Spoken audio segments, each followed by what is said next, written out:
democratically elected government in Chile. I really think Chile was probably the basis and the most corrupt of all the actions because it had nothing to do with national security. Copper is used all over the world, but the largest known reserve of copper ore is in South America, in the Republic of Chile. In the 1960s, Chile was fertile soil for American corporate interests, including IT&T, which controlled the copper industry, and Pepsi-Cola. Early in 1970, Pepsi and IT&T were concerned about political developments in Chile.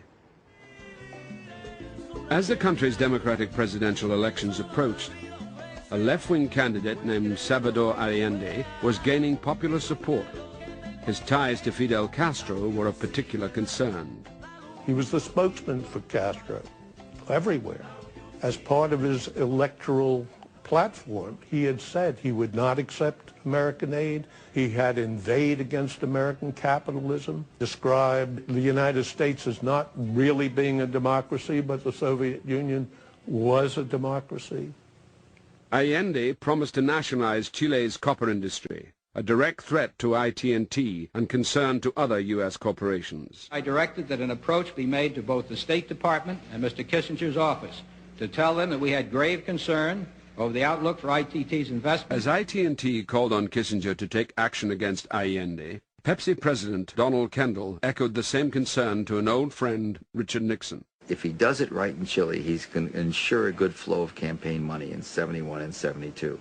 He's got a lot of big money people that want him to do something about Chile. So Chile became the most important national security item they had. What brought about the changes in Chile were the facts that it was being communized by Allende. On September 4th, Allende won a plurality of the vote. It appeared certain that his victory would be confirmed by the Chilean Congress. The election in Chile has been won, but the president has not been confirmed, the new president, Salvador Allende. Chile has, like the United States, a transition period of about 60 days. The CIA declared that Chile under Allende would not be a threat to the United States, but Nixon found the prospect of an Allende presidency unacceptable.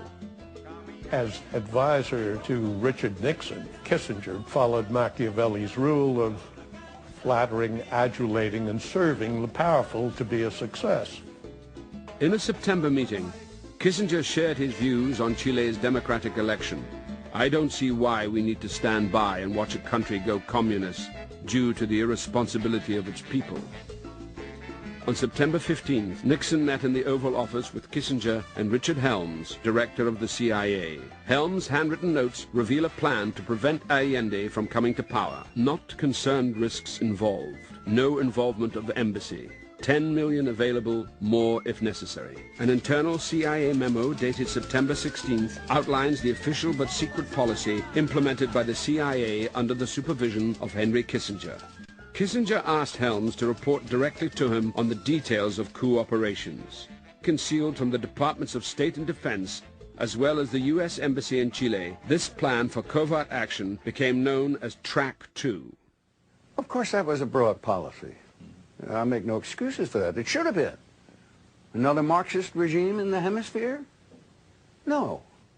In a meeting with Haig and others, Kissinger emphasized that drastic action was called for to shock the Chileans. Kissinger really became the general manager of this covert operation, representing the President of the United States. He ignored the advice of his own staff that a coup was not possible. I decided to start sending these increasingly worrying alarms to Kissinger, that anything that might be tried would be an utter failure.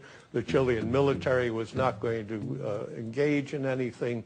Allende was certainly going to be elected. Nothing could stop it. Kissinger swept aside these objections and pressed the CIA to go forward to foment a military coup. But the third cable was the one that really excited Kissinger, because it said unequivocally that if any adventure were undertaken, it would boomerang against the United States and personally against the president, worse than the Bay of Pigs. That was the cable that got me a summons home right away because they thought I had stumbled on their plot. Fine, we'll call you later. So I flew to Washington. The president greeted me. He then launched into a denunciation of Allende. He kept hitting his hand like that. He was going to smash Allende economically. Kept referring to him as that bastard, that SOB. He was going to smash him. With the inauguration approaching, word of possible covert action against Allende reached General René Schneider, head of the Chilean military. Schneider announced he would uphold Allende's confirmation by the Chilean Congress. He was unaware that men from within his own ranks were being recruited by the CIA. Mi padre era una persona muy tierna, sí. Mi papá era una persona que no mentía, que lo que decía lo cumplía. Y la ley significaba que la decisión de quién era presidente de Chile la había tomado el Congreso. Through the United States diplomatic bag for short term. That was the best place to keep it. On October the 15th, Kissinger received word that Track 2 coup plotters had made a failed attempt to kidnap General Schneider. In a meeting with the CIA, he expressed his concern that plans for a coup at this time cannot succeed. In his memoirs, Kissinger would later write that he had turned off Track 2 at this meeting. But the very next day, the CIA sent a cable to Chile. It is firm and continuing policy that Allende be overthrown by a coup. It is imperative that these actions be implemented clandestinely and securely so that the United States government and American hand be well hidden. If you're Henry Kissinger, everybody knows what you want. Does he know that they know what he wants? Sure. Does he know what they're going to do or how they're going to do it? Are you kidding? Anybody that would tell him what's going to happen is never going to do a briefing again. Do you really think somebody would take a piece of paper into the White House that say a consequence of this may be a death of somebody? Do you really think so? No. Immediate Santiago. Submachine guns and ammo being sent by regular courier, leaving Washington 0700 hours, 19 October. Due arrive Santiago late evening 20 October or early morning 21 October. Preferred use regular courier to avoid bringing undue attention to operation.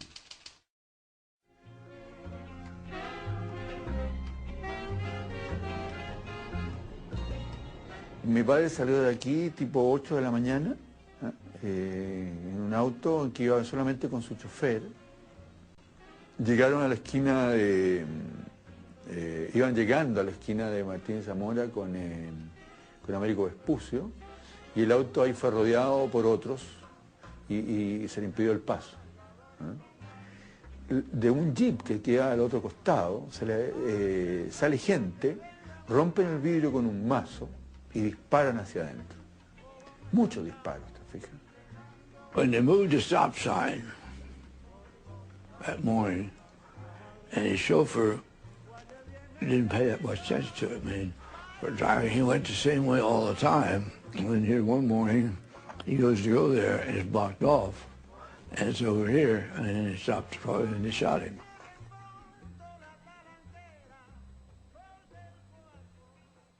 Was it American mischief?